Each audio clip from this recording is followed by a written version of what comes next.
Banal Espiritu, yamang ikaw ang aming focus. Ikaw rin ang aming pag-asa at inaasahan. Na tunay, nagagawa, magpapala. Ang dugo po ni Kristo, ang patuloy na lumukob, dumalisay ng aming kabuuan ng pagkatao. Sa pangalan ng Panginoong Hesus. Amen. How much more shall the blood of Christ, who through the eternal Spirit, ayun po ang ating bibigyan ng pansin, the eternal Spirit. The eternal Spirit. So ating paksa, Spirit's eternality. Noong kabilang linggo, pinag-aralan natin ay Spirit's omnipotent. Omnipotent, makapangyarihan sa lahat. Ngayon naman ang ating pag-uusapan ay tungkol pa rin sa Holy Spirit, pero yung kanyang pagiging walang hanggan. Amen? Whether you like it or not, kung ikaw ay palabasan ng Bible, in Genesis 1 verse 2 pa lang, ando na po yung salita tungkol sa Holy Spirit. Sa paglikha, ay involved talaga ang Holy Spirit. So may Holy Spirit na pinapakilala sa Bible. At siya po ay hindi basta espiritu, hindi siya ghost lang, hindi siya yung parang puwersa lang katulad ng paniniwala ng iba o maling paniniwala. Ang Holy Spirit po ay creator. Ang Holy Spirit po ay persona. Siya po ay nasasaktan at nakakasakit. Siya ay nagtuturo, siya ay bumubuhay. Ang daming pagkikilanlan ng Banal Espiritu, he is not just a mere force. Siya ay puwersa lamang o invisible na kapangyarihan lang. Hindi po. Mali po yan. So ang ating pag-uusapan, Spirit's eternality. Pag sinabi pong eternal, nangangahulugan po yan ng timeless. Andiyan pa yung aking binigayan. Eternal. Pag sinabi pong eternal, ibig sabihin, walang oras. Walang simula. Walang katapusan. Yan po ang ibig sabihin ng eternal. Uncreated. Hindi siya nilikha. Ang Holy Spirit po ay hindi ginawa. Siya yung manggagawa. Hindi siya ginawa. And everlasting. So, medyo malalim, di ba? Wala akong simpleng Diyos. No? Pagka ang Diyos ay kaya mong abutin, hindi na yan Diyos. Ang Diyos likas na hindi mo maabot. Kaya nga siya ang aabot. Tayo ang inabot, hindi natin siya kayang abutin. Yung nga nilikha niya, hindi natin maabot, yung pagka lumikha. Tama ba? Sino dito yung manhik manaog sa Mount of Everest? Sa nilikha pa nga lang hindi mo na kayang yung paggang gumawa. Creatures, katulad ng angels, humans, souls, are immortal from the time they were created, but not eternal. Because they have a beginning. Lahat o ng nilikha, bagaman ang anghel ay walang katapusan, bagaman ang tao, wala rin tayong katapusan. Katawan lang naman ang may katapusan sa atin. Pero ang kaluluwa natin hindi natatapos. Kaya nga may walang hanggang kaaliwan sa presensya ng Diyos.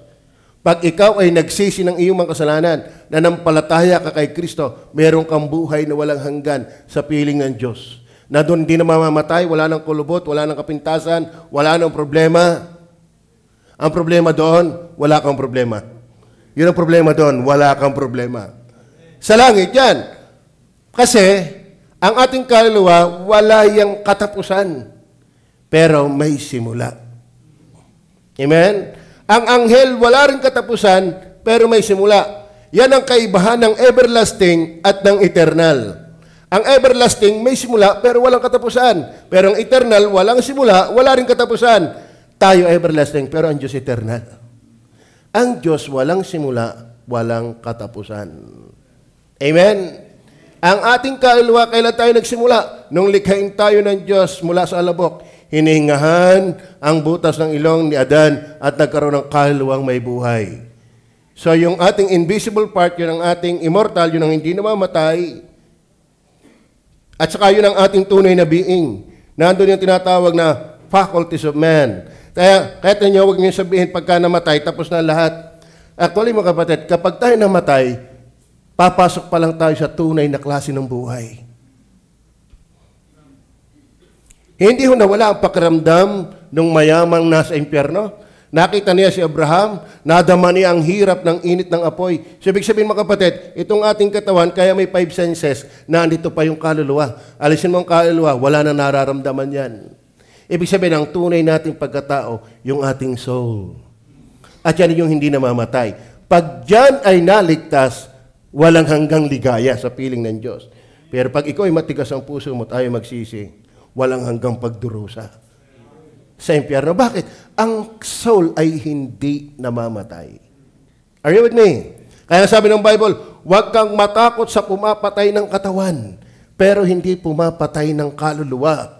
Bagkus ang pinagpapauna kung ikatakot mo, yung pag natapos mamatay ang katawan mo, ang kaluluwa mo idadalhin sa impyerno. Yan ang nakakatakot. Ano? Bagaman nakakatakot din yung mamatay physical, pero may mas nakakatakot pa doon. Yung pag namatay ka, hindi mo tiyak na palangit. Ayun na eh. And mind you, hindi natin kayang iwasan ang kamatayan. Kaya ba iwasan yan? Huwag kang mainip. Mangyayari po yan. So, angels, human souls are immortal from the time they were created, but not eternal, because they have a beginning. The Holy Spirit, however, has no beginning and no end. That is the meaning of eternal. Are you with me? Holy Spirit. Kaya sabi ng talata natin binasa, how much more shall the blood of Christ, who through the eternal Spirit, So, since natukmo natin na Spirit's eternality, ano yung ating hiwag-hiwagin na lang yan talata, mga kapatid? Yan na lang. Pakibalik ulit ng ating talata. Hebrew 9 verse 14. Diyan na tayo. Tutok mo. Tutok mo na naman. Focus. Pwedeng English naman tayo. Kasi nandun yung mas malinaw. How much more shall the blood of Christ, who through the eternal Spirit offered Himself. Pansinin po natin yung eternal Spirit o yung Spirit's eternality. Alam nyo ba mga kapatid, ang mahusay magpaliwanag ng Biblia? Biblia din. Ang mahusay magpaliwanag ng Biblia, Biblia din. So hayaan nating ipaliwanag mismo ng Biblia yung eternal Spirit. So pinaliwanag na pag sinabing eternal, walang simula, walang katapusan, hindi siya created. Are you with me? Hindi siya, wala siyang time, siya ay walang hanggan, everlasting. Combine ng everlasting and eternal. Hindi siya nilikha. Walang oras sa Diyos. Sa Diyos lang, sa tao lang naman may oras. Pero sa Diyos, ang walang hanggang nakaraan at walang hanggang darating ay isang ngayon lamang. Kaya walang aksidente sa Diyos. Are you with me? Ganyan ang Diyos. Para pagkasahin mo sa utak na less than nothing, ay talagang sasabog yan. Ang ating trabaho ay humanga sa Panginoon. Are you with me? Sa ating pansinin yung eternal Spirit, alam mo mga kapatid, ang may katangian lamang ng eternal, matapos natin ipaliwanag, ay Diyos. Ngayon. Hindi ka Diyos at hindi ka pwedeng maging Diyos. Mali ang Mormon. Ang tao daw pwedeng maging Diyos. Hindi. Ang tao ay nilikha at hindi magiging Diyos. Ang tao ay may simula, bagaman walang katapusan. Pero bakit nakalapat sa Holy Spirit yung eternal Spirit? Bible ang magpapaliwanag yan. Tumutukoy lang talaga ng Holy Spirit ay Diyos. Bakit? Ang pwede lang paglapatan, paggamitan na angkop na eternal ay Diyos. Bakit ang Holy Spirit ay the eternal Spirit? Para maintindihan natin lalo, bagaman ito sirang plaka na ako, pero walang problema, ang malaga, maintindihan natin. Kasi ang mahusay magpaliwanag talaga ay Bible. Unawain natin ang John 1:1. John 1:1 and verse 2. And verse 2.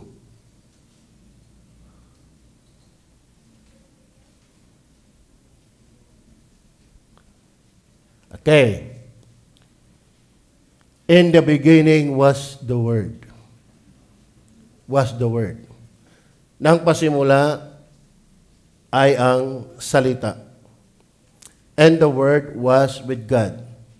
Magkaiba ang Word and with God.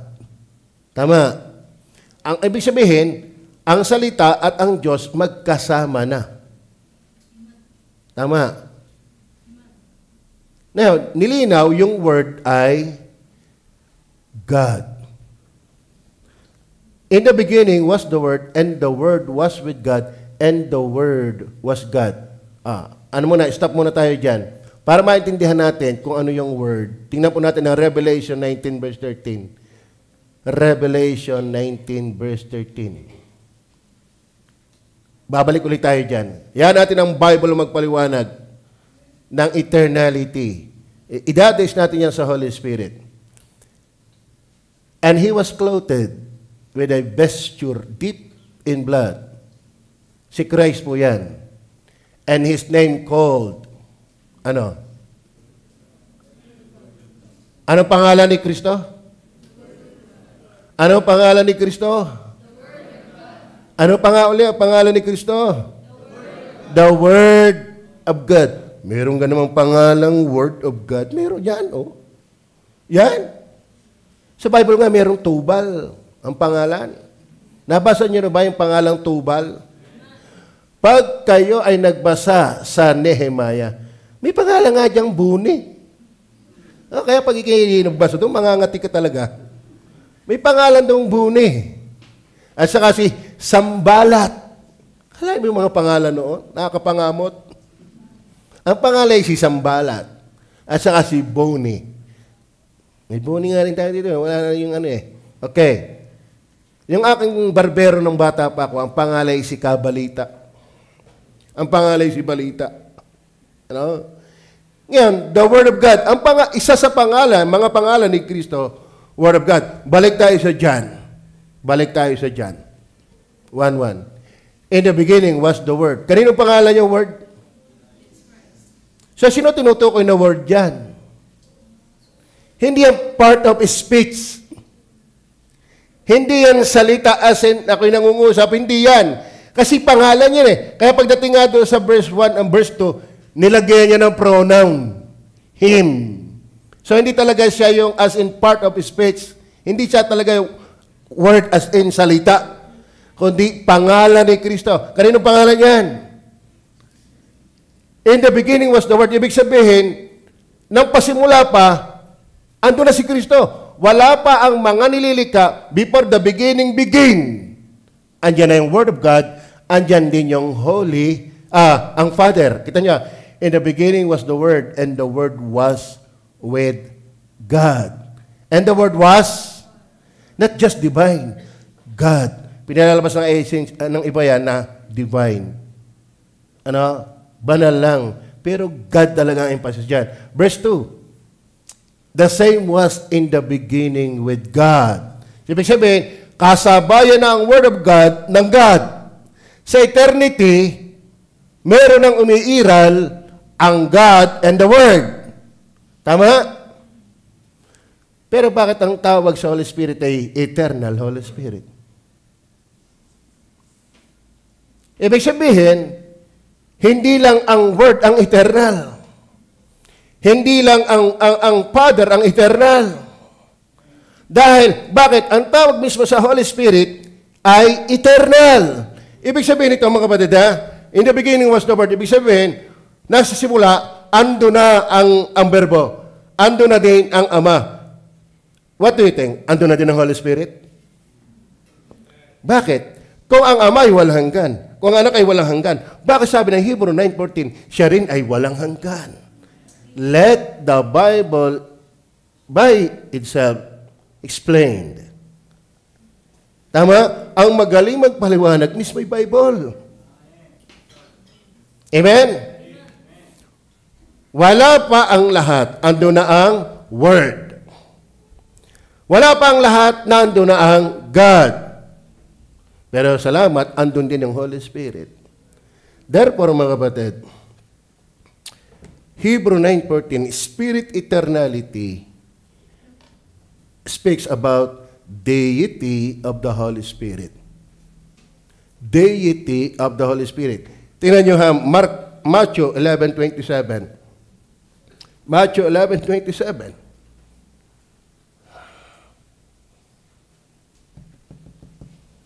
Tingnan nyo po yan. Tingnan nyo po yan. All things are delivered unto me of my Father. Sa kanyang pagkakatawan tao, minimension niya yan. And no man knoweth the Son. Walang taong nakakakilala kung sino ang anak, but the Father. Neither knoweth any man the Father, save the Son. And he to whomsoever the Son will reveal. Bakit ganun ang wordings? Walang sino mang tao ang nakakakilala sa anak ni sa ama. Bakit? Kasi wala pa ang tao, ando na ang ama at ang anak. Are you with me?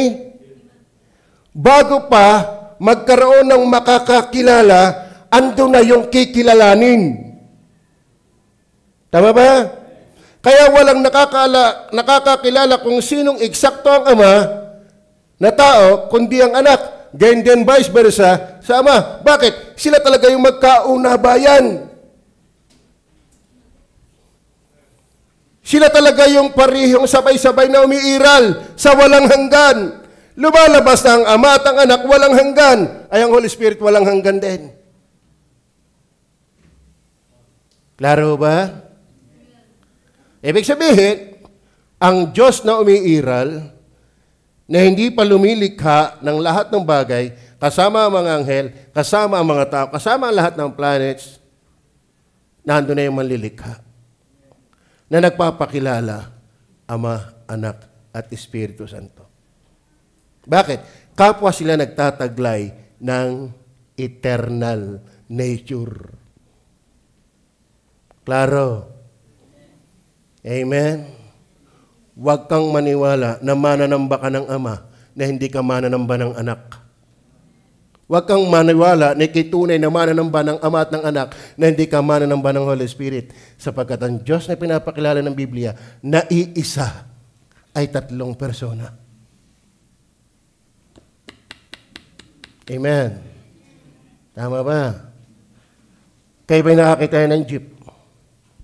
Kayo ba'y nakakita ng van? Nakasakay na ba kayo ng van? Yung van aid. Yung vans na tinapay. Nakita na ba kayo ng van? Okay. Ano ang tawag mo sa manibela ng van? Nahiwalay sa van. Yun ba'y van o manibela ng van? Nakakita ka ng gulong ng van. Anong tawag mo doon? Yun ba'y van o gulong ng van? Nakakita ka ng body ng van. Pero walang mga kompletong parts. Yun ba'y van o body ng van? Kailan mo matatawag na ang van ay van?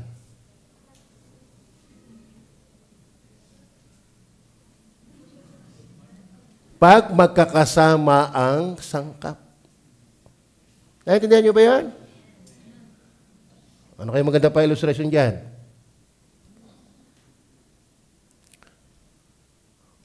Yun na lang.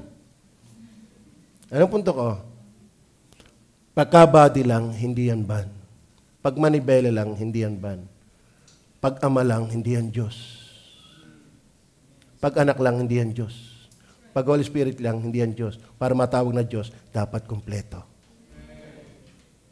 Are you with me? Naintindihan niyo ba yan? Hindi pwedeng maki-Diyos. Kaya yung iba, yung ama lang, ang ama! Ibang ama yan. Dahil ang hindi kumikilala sa anak, ay hindi kumikilala sa ama. Yan ang sabi sa Bible. Maliwanag ko ba? Wala kang tamang Diyos kung ama lang. Dahil ang ama at anak ay iisa. Are you with me? Tayo nilikha tayo sa wangis ng Diyos. Di ba? Brother Romel, tayo ka nga din eh. Ikaw naman yung pogi eh. Kung matatanggap ng iyong puso na walang pag-agam-agam, dinig ka sa gitna. Humarap ka sa kanila. Pogi nga ba? Di ba ako nagkamali ng akala? Akala ko nga eh. Kayo na magsabi. Ilan nakita nyo kay Romel? Isa ba tingin nyo kay Romel? Isa ba? Abay, mahirap yan pag may kadahis. Tayo maghiwalay na din eh. Hindi ka? Ilan ang tingin nyo kay Romel? Pero kayo ba'y naniniwalang siya'y tatlo? Kayo ba'y naniniwalang siya'y tatlo? Pag Bible lang yung pinag-aralan, tatlo siya. Pero ilan nakita mo?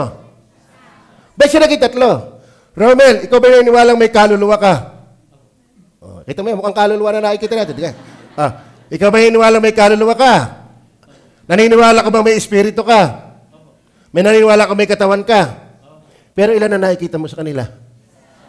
Siya ba'y pwedeng maging Romel kung katawan lang at walang kaluluwa? Hindi siya Romel kung siya'y katawan lang. Bakit naging ganon? Nilikha tayo sa wangis ng Diyos. Siya tatlo, pero iisa. Si Romel, marami ba tingin nyo sa kanya? Isa. Pero maniwala kayo, tatlo yan.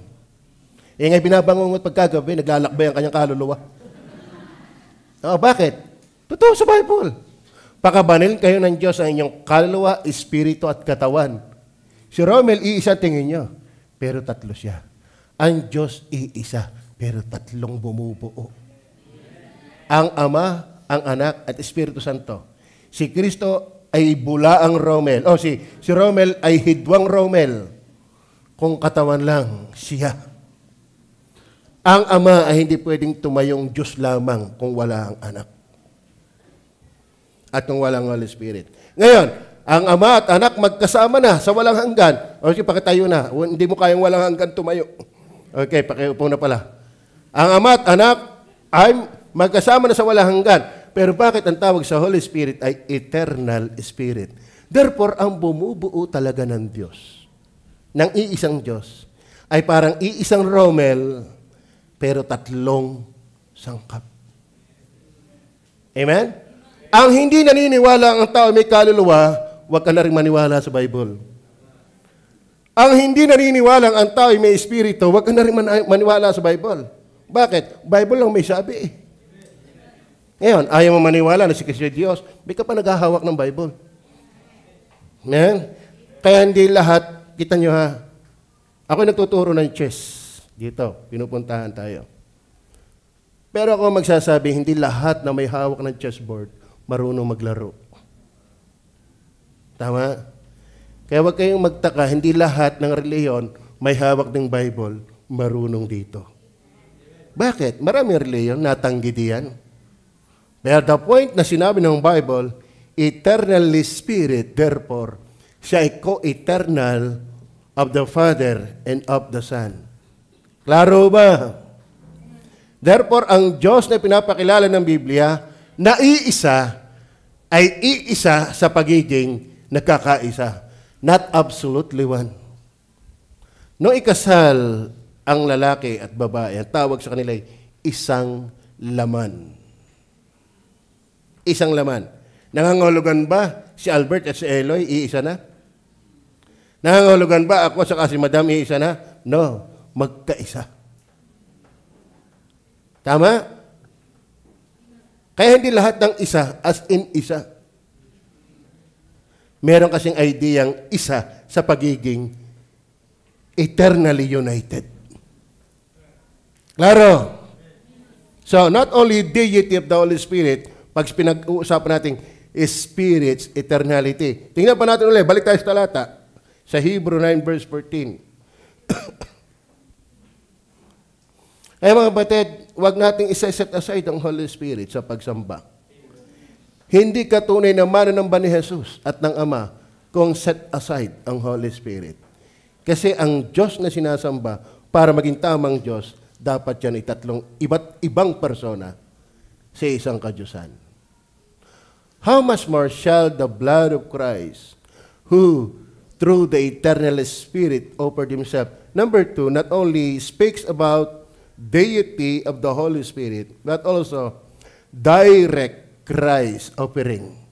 Can you how much more shall the blood of Christ, who through the Holy Spirit offered Himself without spot to God.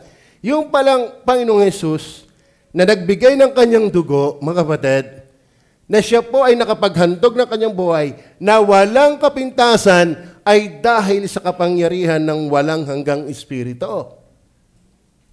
So number 2, yung palang pagiging sa pagkakatawan tao ni Kristo, ultimo sa kanyang pagiging katawan tao at pamumuhay na walang kasalanan, ay siya directed of the Holy Spirit. By the Holy Spirit. Naintindihan niyo ba yun? Para maintindihan natin. Ang Panginoong Jesus, sa kanyang pagkakatawan tao, ay milagrong ipinagbuntis ng isang Birheng Maria sa kapangyarihan ng banal na Espiritu. Tayo ipinaglihi, hindi sa kapangyarihan ng banal na Espiritu, sa kapangyarihan ng kapitbahay. Minsan, naliligawan na magwiwiting. Patawa lang yan. Ano? Ang Holy Spirit ay naging posibleng maging tao si Kristo na walang kasalanan, walang minanang kasalanan. Yung palang pagiging posibilidad na pagiging tao ni Kristo pagkakatawan tao at mabuhay na walang kasalanan, nasabi diyan ng talata, hindi niya pa sabi ng talata, how much more shall the blood of Christ, who through the eternal Spirit offered Himself,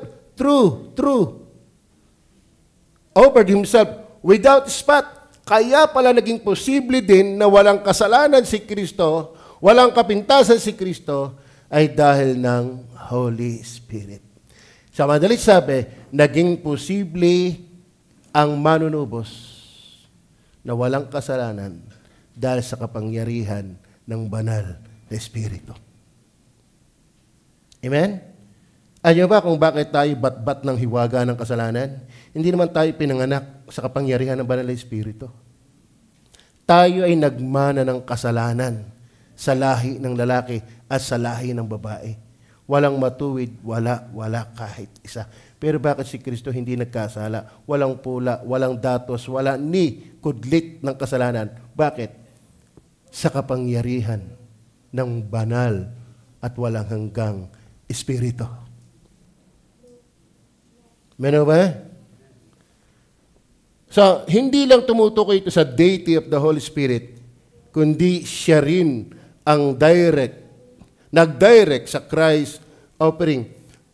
From conception, in incarnation to resurrection. Mula sa paglilihi ni Kristo, sa kanyang pagkakatawang tao, hanggang siya'y nabuhay ng hanggang 33 years old, kung bakit siya'y nakapamuhay ng walang kasalanan, ay dahil sa patnubay ng walang hanggang Espiritu. Naintindihan mo ba? Kaya naging posible ang tagapagligtas, ang magpapatawad, ang mag-aalis ng kasalanan, ay hindi lang, kaya mga kapatid, ang gawain ng kaligtasan, gawain ng Trinity yan. No? Hindi yan nakakredit lang kay Jesus Christ. Sapagkat si Jesus Christ ay hindi magiging posible na siya ipaglihi kung hindi siya nililiman ng Holy Spirit.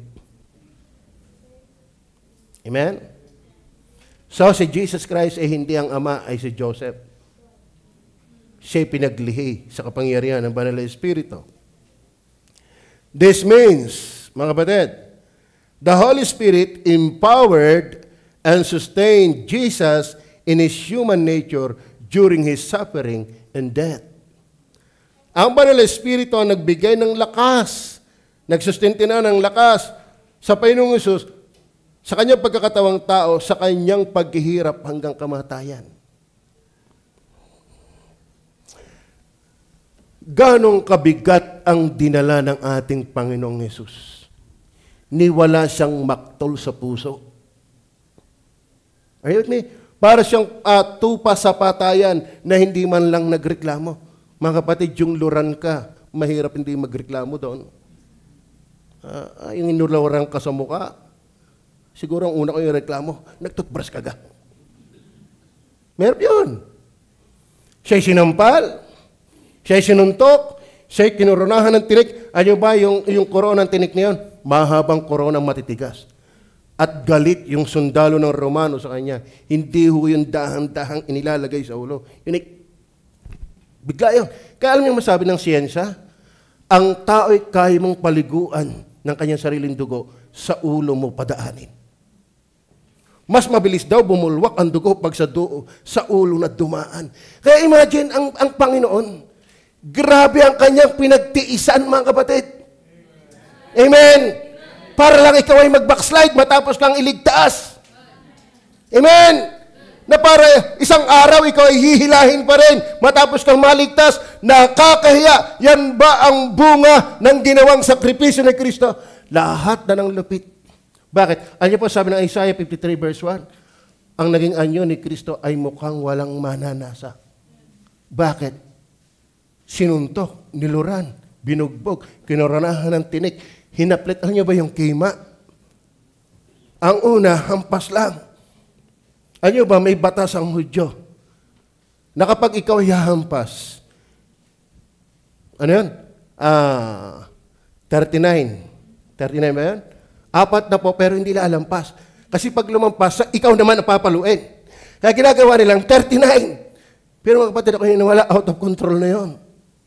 Hinampas ang Panginoong Hesus. Pero ang malupit dyan, yung kima, na may, yung isang 5 strings na may kima, na pag hinaplit talaga yon, nahahalwat ang iyong laman. Mga kapatid. At ang pumapalo sa kanya, hindi bading. Mga soldiers yon, mga halimaw yon, talagang laptik yon. At yung paghila na yon, luganit talaga yon. Hindi kayang tunay na ipelikula yung naranasan ni Kristo. Bakit? Nagawa niyang pagtiisan yun dahil sa kapangyarihan ng Holy Spirit. Tayo nga kakaunin na angal pa. Kalahin mo yun? Iniligtas ka. Sa totoo na, pwede ka naman sumimba kahit hindi ka kaunin. Amen? Ang babaw ng Christianity ngayon, nakakaya. Are you with me? Tiniis lahat ni Kristo hanggang kamatayan. Iniwan pa nga siya ng kanyang mga alagad. Akala mo, 3 taon mong tinuruan, nung siya'y mapasalang sa ganun tayo, ang natira lang si John de Bilab. Asa na si Pedro? Pinagkanulo na siya. Yan ang nakakalungkot. Kasama mo pag masaya, pero pag nandun na sa peligro, asan sila? Kaya ang tingin ng Diyos, ang tingin ng tao kay Kristo ay hanggang pakinabang lang. Pero pag may hirapan, diyan ka na. Pero si Kristo, hindi niya tayo iniwan hanggang kamatayan. Hindi niya. Alam mo kapatid, ipinaglaban niya ang ating kaligtasan. At yun ay nagawa niya sa kapangyarihan. Ano sabi? How much more shall the blood of Christ, who through the eternal Spirit, offered Himself without spot. Ano ba without spot? Hanggang sa kamatayan. Hindi siya nagmaktol sa Ama. Ito naman ang sasapitin ko. Kasarap-sarap ko dyan sa langit, Ama. Ako'y inaawitan ng mga seraphim. Ako'y pinaglilingkuran ng mga angels. Pero dahil lang sa patulog-tulog na yan, ako'y mamamatay. Dahil lang dyan sa pabackslide na yan, ako'y mamamatay. Alang-alang ba sa taong yan Minahal niya yung hindi ka mahal-mahal. Inunawa niya yung hindi ka una-unawa. Inintindi niya yung hindi ka intindi. Tinanggap niya yung hindi ka tanggap-tanggap. Siya'y namatay ng malupit na kamatayan. Pero bakit niya napagtagumpayan? Through the Spirit. Mga kapatid, huwag kang magtangkang mabuhay ng matagumpay apart from the Holy Spirit. Si Kristo nga, Diyos na katawang tao, dumepende sa Holy Spirit. Sino ka naman? Para hindi. Alam mo kaya tayo minsan, ang layo-layo sa Panginoon. Sa sarili mo ng diskarte ka nabubuhay. Sarili mo ng pangunawa ang nagdidikta sa'yo. Hindi na Holy Spirit. Kung si Kristo nga, bumase sa Holy Spirit, sino ka naman? Sino ako? Mahirap ang labanan. Mahirap ang labanan. Kaliwat kanan ang tukso. Kaliwat kanan ang pagkakasala. Kaliwat kanan ang pinagbubuhatan ng panghihina ng pananampalataya. Hey, mind you, brethren.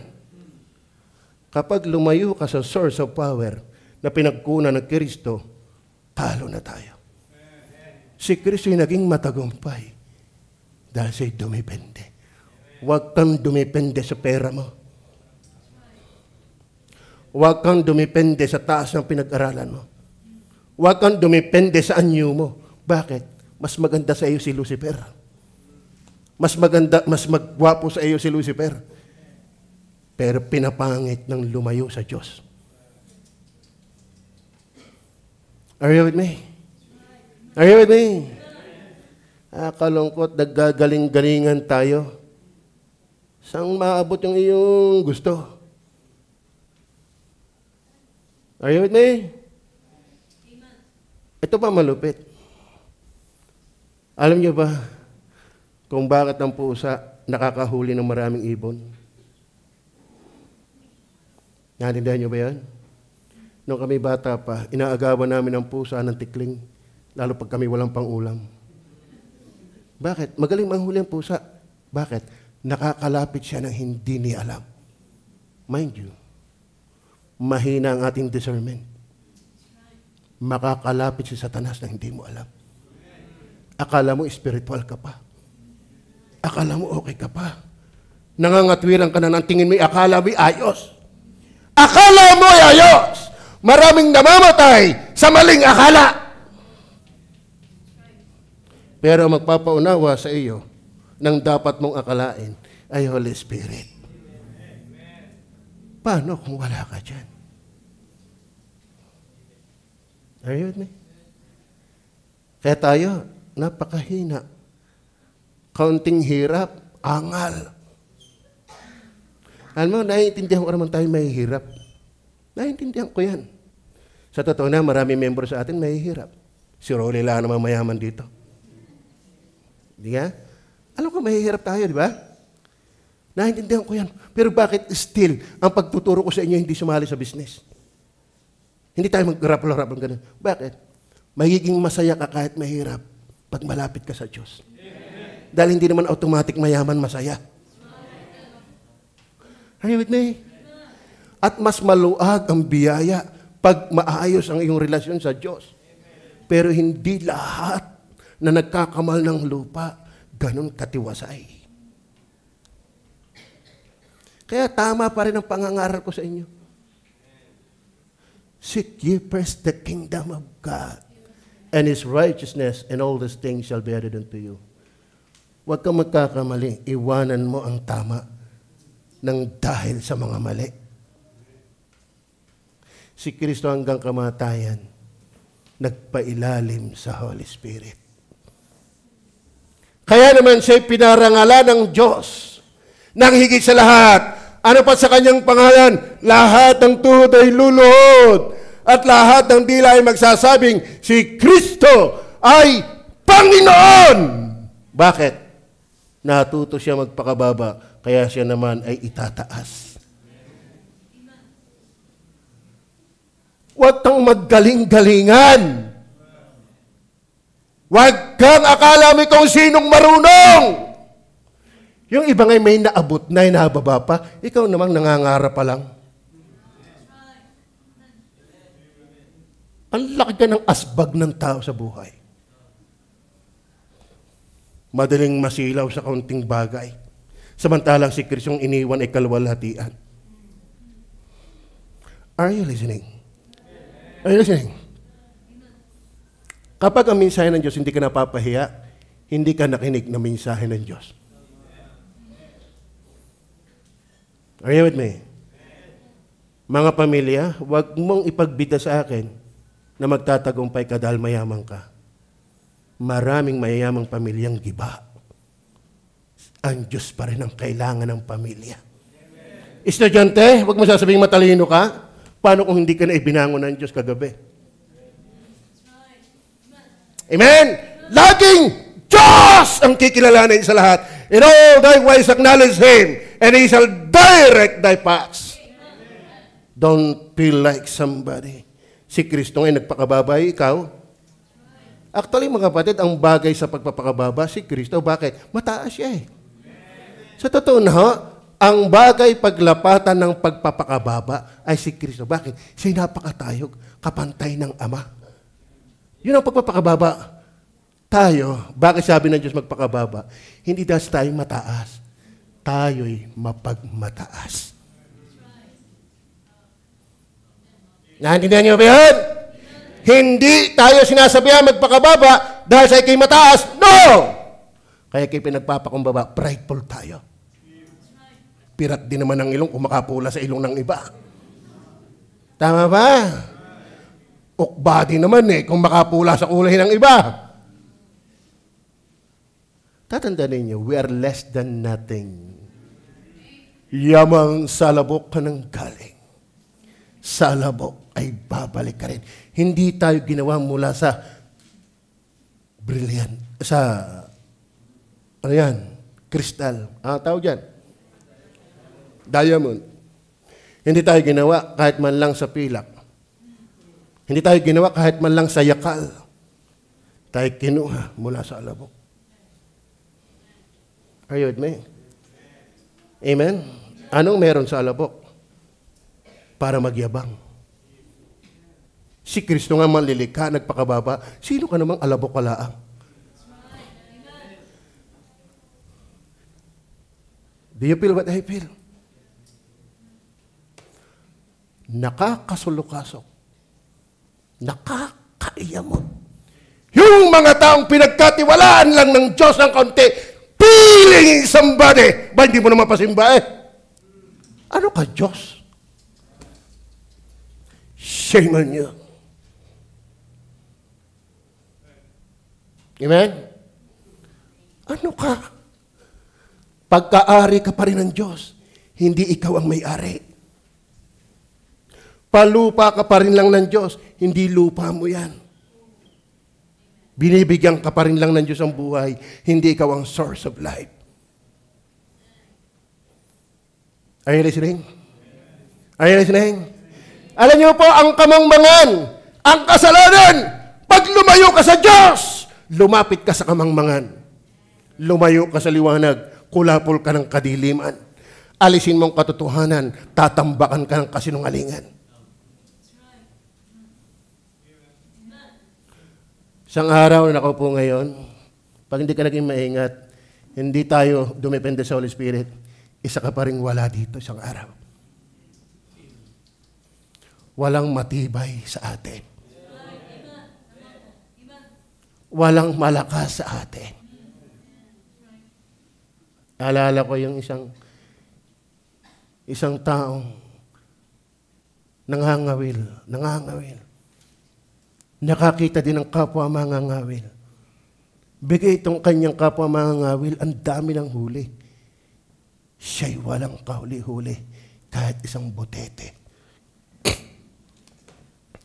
Tinanong yung medyo binatilyo. Ano ba suusing mo? Ba't di ang daming huli? Itong pamain ko, pinakita yung pamain.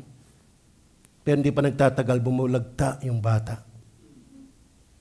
Kundi sugod sa ospital at mamamatay. Yung palang pain niya, mga anak ng ahas na maliliit. Siguro sa karamihan ng kagat, kamandag na rin. Huwag mong mamaliitin ang kasalanan.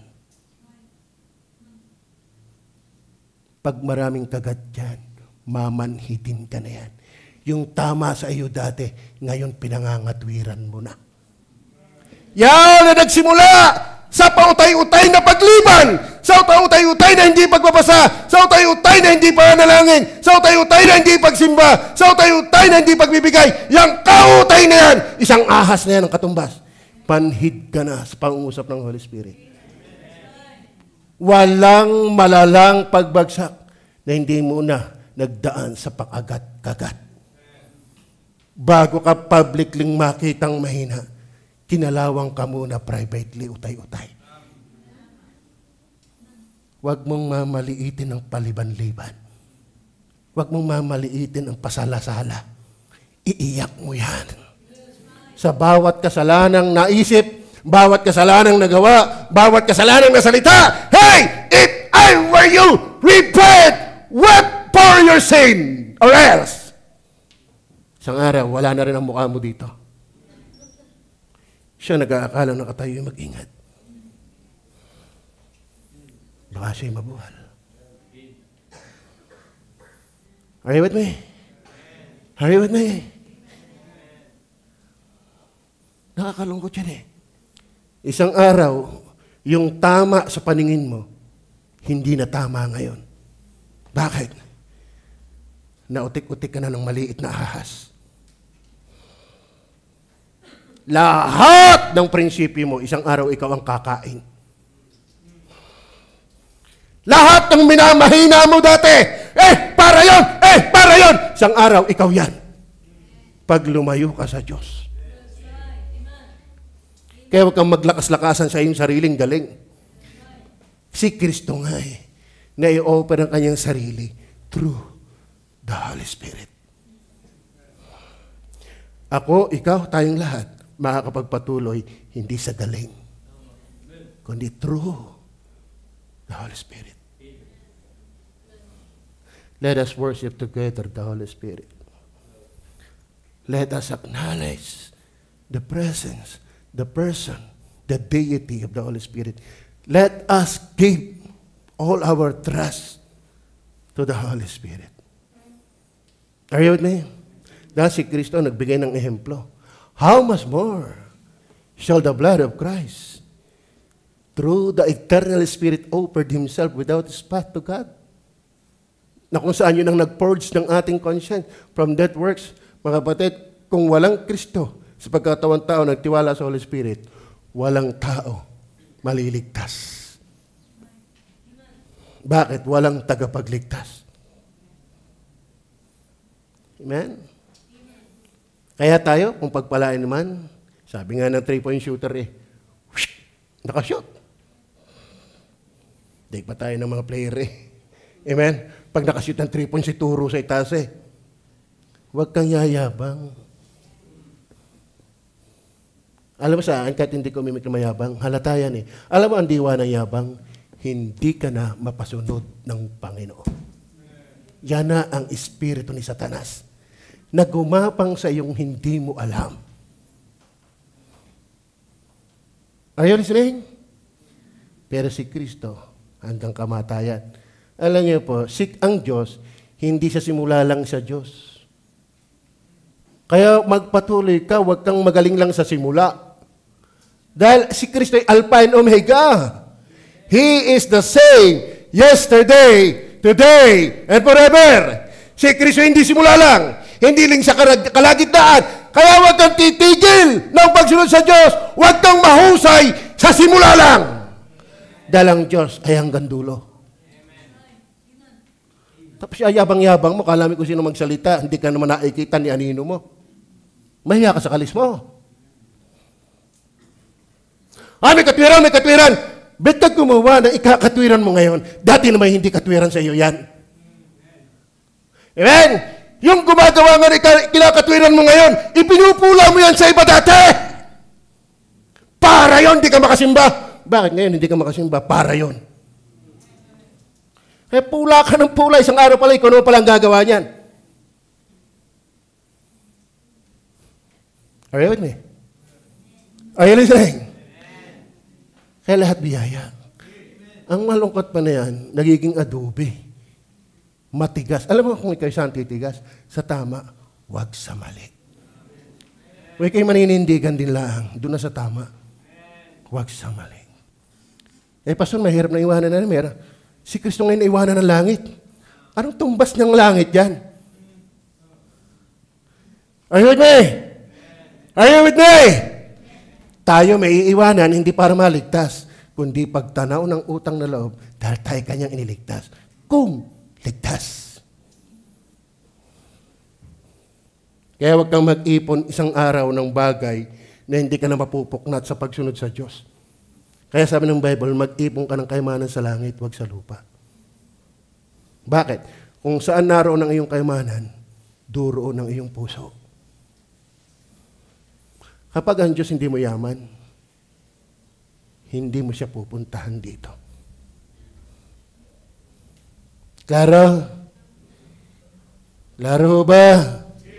Mahal pa ba natin ang Diyos? O kahit di ka na umimik, actions speak louder than your words. Anong tinatayuan mo para kay Kristo? Anong mahapding sakripisyo alang-alang kay Kristo ang ginawa mo? Si Kristo, iniwan ng kalwalatian. Ikaw, anong kayang iwanan mo para kay Kristo na nagligtas sa iyo? Nakakahiya minsan. Walang kabagay-bagay, di mo maiwan.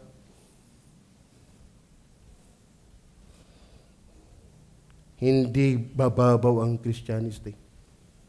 Tayo ang mababaw. Man, mahal niyo ba ang Diyos? Patunayan mo yan, naatin ka ng linggo. At hindi lang umaga. Dahil si Kristo hindi lang Diyos ng umaga. Siya Diyos pa rin kahit hapon. Kayo ba'y papayag na pagpasok nyo dito, kayo nagpagupit, kalahati ay inalis, may kalahating tira. Napapatawa ka eh, di ka? Di ka nakakatawa rin, sisimba kay kalahati laang. Tama ba? Sino dito pagpasok ng simbahan, nakapangitaas, pero ibaba wala. Bigay ko sa iyo, pagtatawanan ka dyan. Bakit? Kakalahati suot. Pwede kakalahati ring sumimba. Humanly speaking, malamang-lamang naman yun kaysa hindi na nasimba. Ano dahilan? Alam mo mga kapatid, itong bas mo nga yung dahilan mo kung bakit di makasimba. Kung si Kristo iiwanan, yung kanyang iniwanan para lang sa atin, anong halaga mo para iwanan niya yun? Wala naman eh. Pero naiwanan eh. Maligtas ka lang. Ano yung hindi mo maiwanan? Saka bakit ka gumawa ng hindi mo isang araw na hindi iwanan? Yan ang problema. May pastor ka, bet hindi ka nasangguni. Bakit? Nagmamarunong ka kasi. Kala mo kung sino ka na. Kasi simula pala ng business mo, nagpaalam ka sa akin. Di napayuhan ka. Huwag kang magtali-talinuhan. Are you listening? Sabi ng matatanda, huwag kang humawak, maghanap ng martilyong isang araw ipupukpok sa sarili mong ulo. Huwag kang humahanap ng hanap buhay na isang araw hindi ka na makakasimba. Amen? Amen? Nasa Bible ba yan? Kung ayaw maniwala, ikaw na lang. Kung ayaw maniwala, huwag ka naman mag-angking maniniwala ka. Tapos angking ka ng angking believer, di ka nga naniniwala. Huwag naman sasabihin mo, Diyos na lang ang nakakaalam. Alam nga na Diyos yun. Alam nga na Diyos yun. Alam din namin. Kasi sabi ng Bible, ayaw ng Diyos na pabayaan ng pagkakatipon-tipon na gaya ng ugali ng iba. Yamang nalalaman ninyo, nalalapit na ang araw. Sabi ng Diyos, huwag pabayaan pagkakatipon. Tapos sasabihin mo, alam na ng Diyos yun. Alam na nga ng Diyos, huwag mong pabayaan. Ngayon, bakit ka nasilo? Yan ang problema na nag-ururunong-runungan. Kaya nagsimula pala mag-business, lumapit sa akin, napapayuhan ko ng ayos. Basta ipaglaban mo ang araw ng linggo. Tama ba? Ngayon, hindi ka dumaan sa akin. Ngayon, hindi ka na makasimba. Saksakan ka ng yabang. Are you with me? Pag ikaw ay naikinig salita ng Diyos, hindi ka itinutuwid, hindi na salita ng Diyos ang ipinapakinggan. Are you with me? Amen? Kahit nga sa pag-aasawa, pinapayuhan natin huwag kang mag-aasawa na ilalayo ka sa Diyos. At kung kayo nagsasama na walang basbas ng Diyos, yan ay another kind of adultery. Hanggat hindi pa kasal, maling gawin ang ginagawa ng mag-asawa na. Nakakalungkot. Amen? Amen? Are you with me? Hindi madali ang labanan. Kaya nga si Kristo dumepende sa Holy Spirit. Mahirap yun. Nung si Kristo tuksohin, 40 araw na hindi kumakain, hindi umiinom, ginaya ko minsan si Joseph. Hindi ko siguro tatapusin ang outline ko para bonus na, papasok ko na At least yung mahalagang punto. Si Joseph sa Paul talaga, magaling mag-fasting yun. 3 days, nagba-drive pa, etc. Si Joseph sa Good Shepherd, napaka-spiritual taon, gayanin ko kaya. Umakit ako sa taas, bihirang yan. Kasi simula pa lang mag-fasting, nagluto ang inay gamab, doon pa naman sa tapat ko. Yung sagit-sit ng bawang, anong ito? Ako naman nanggagaya lang. Alam ko, bababa na. Hindi naman bukal ito sa aking puso. Bumaba na ako. Alam mo kapatid, fasting pa lang, ang hirap na. Fasting pa lang. Kala mo ba madaling mag-share ng Word of God? Mahirap din yan. Nung ako ngayon una-una nag-share, lagi sa ilong ko nakatingin. Taong ari, akalo ko. Pangudi naman alam mo lagi nakatingin sa akin. Di ako tumagilid. Dahil kwento ko na naman sa inyo yun Pero talaga nagadanas ko yun. Pasalamat kayo matango sa inyong ilong. Pero kung nagpapasalamat din naman, at least nakakasinga. Man, mahirap. Itong tayo ko pang ito. Pero mga kapatid, ba't naging posible? Ba't naging posible? Ikaw pa? Ang pogi-pogi mo, ganda-ganda mo, nakakalakad ka, lalo kang dapat gamitin ng Diyos. Are you with me? Hindi madali yan. Kaya mga kapatid, huwag kang hindi didepende sa Holy Spirit. Yung magsimba, hindi madali yan. Yung iba nga, hindi na makasimba sa kahirapan. Pero kapag guided by the Holy Spirit, posible yan. Kaya kung iniwala yung hindi nasimba at ayaw na sumimba, hindi na yon pinapakialma ng Holy Spirit. Siya na naghahari sa kanyang buhay. At ang sasabihin ko, may yabang ang naghahari sa kanyang buhay. Sino ka para magmarunong? Si Lucifer nga hindi umobra, ikaw pa. Sabi nga sa inyo, mas iniwala pa ako kay Lucifer na maging prideful. Hindi ko naman tatapusin At least doon, bulay na lang akin. Kunin na lang ninyo doon, yung puntos ko. Kasi gagapuntos pag naman yung pinagsasabi ko. Okay na ba yan? Okay ba yan? Si Lucifer, alam niyo kung bakit? Hiwaga yun sa akin. Pero ito ang katotohanan. Si Lucifer, siya ang pinakamagandang anghel sa lahat ng nilikha. Are you with me? Talagang nakakatuksong magyabang. Bakit pinakamaganda Ikaw.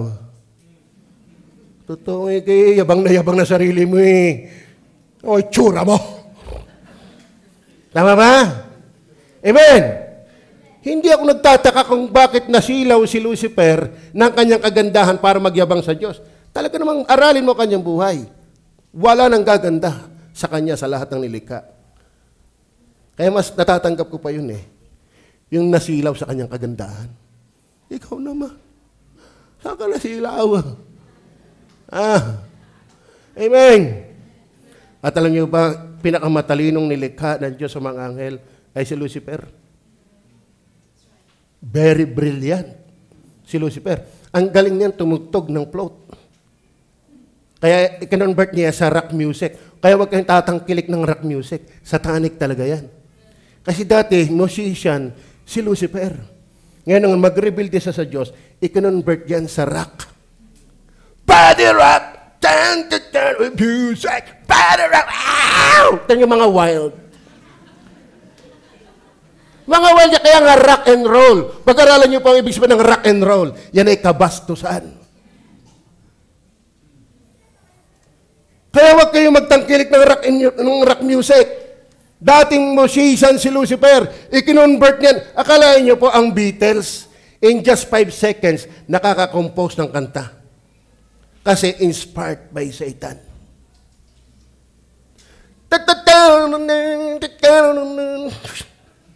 Pumbirasal pa ng tugtugin ng kami unbeliever. Lovebird! Lovebird! Kita ko yung mga nagwawild mga may tato, mga hindi mature. Asama ng impluensya ng rock music. Bakit? Inspired by Satan yan. Ano ba pinakamatalino si Lucifer? Kaya nagyabang. Wala nga tayo sa talino ni Lucifer kahit sa kalingkingan. Amen? Tapos yabang na yabang muna, hindi naman tayo nakangalingkingan kay Lucifer. Ay yung pangyaman. Basahin niyo po Ezekiel 28 kung gaanong kayaman ni Lucifer. Nasa kanyang lahat ng mamahaling hiyas. Meron nga tayong mga hiyas na hindi natin alam kung ano yun. Pero taglay niya yun. Kaya nagyabang mayaman. Tayo naman, walay di wala. Akala mo kung sino. Paarte-arte pa sama-sama naman itsura. Alam ko bakit sinasabi ito? Magmalay tayo sa ating kalis. Nakakayang magmataas, wala naman sukat ipagmataas. Si Kristo nga ay may-ari ng lahat, nagpakababa. Ikaw. Yan ang problema, saksakan ng yabang. Saksakan ng kapal ng konsensya. Kaya hindi na matuto. Are you listening? Are you listening? Doon na tayo. Hindi naman lahat papatulan ng puntos. Ramdam ko sumundot ng Holy Spirit. Yun naman natin yung pinapakaramdaman yung pagsundot ng Holy Spirit sa atin. Nakasundot nga ba? Amen. May ginawa ba Holy Spirit? Amen. Doon sa mga nagpay-pray sa akin, ang inyo talagang ipag-pray sa akin, gumawa ang Holy Spirit. Pag namalayan ko niyan, kahit pakipang 10 utos na, 10 puntos na titigil na ako. Pero nakakatawa, di ba? Naintindihan mo ba? Amen. Please, huwag tayong lalayo sa Holy Spirit. Si Kristo hindi lumayo sa Holy Spirit. Huwag na tayo lalayo. Tayo buko at pumikit.